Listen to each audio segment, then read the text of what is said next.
Welcome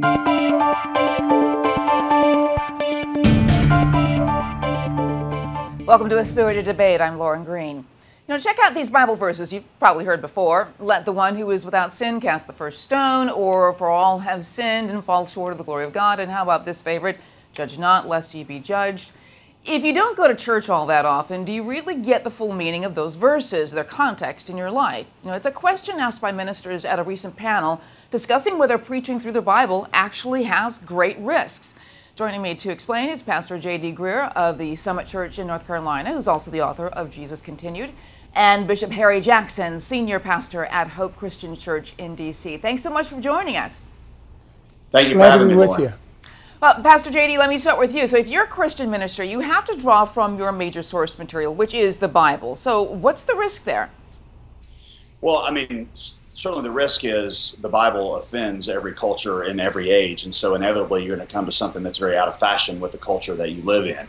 The Bible's kind of an equal opportunity offender, meaning that in all countries, in all places, at all times, it always says something that was was completely against the grain. So you're taking a risk of doing that, but I would say that the risks doing that are not as great as the risk of not preaching the Bible, because then you end up projecting just your thoughts and opinions and whatever your hobby horse is onto whoever is listening to you. So yeah, the risks are there, but the risk of not doing it are even greater. Yeah, and Bishop, what about just the whole timing issue? I mean, you've got people who aren't in church very often. You've got a problem with trying to explain something that maybe they just don't have a foundation for. Well, our real problem is, how do you convey a moral framework by which people can live, build a worldview, and operate in a society that is fluctuating and changing? So you've got to be systematic in some manner, but you've got to be entertaining at the same time.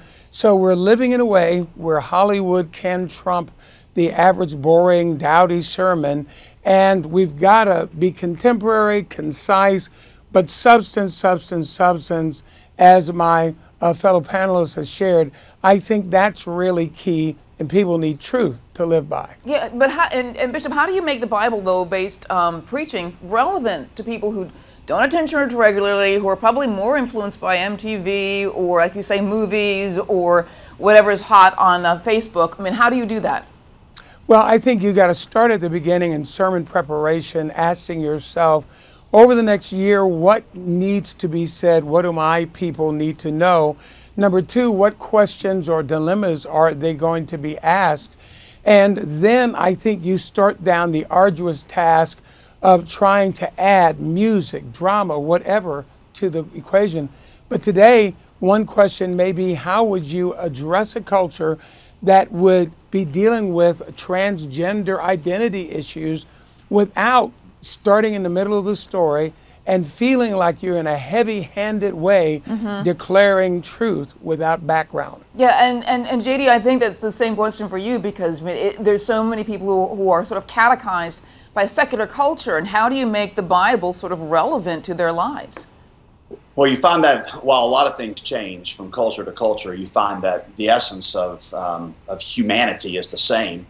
And so what people were thinking about 3,000 to 4,000 years ago is pretty much the same thing they're thinking about today. And so while it does require a little work to bridge some of the context, I mean, Abraham, for example, his context is a little different than ours, but the ultimate questions are still the same. I find that the closer that I stick to what God revealed, the more relevant I become.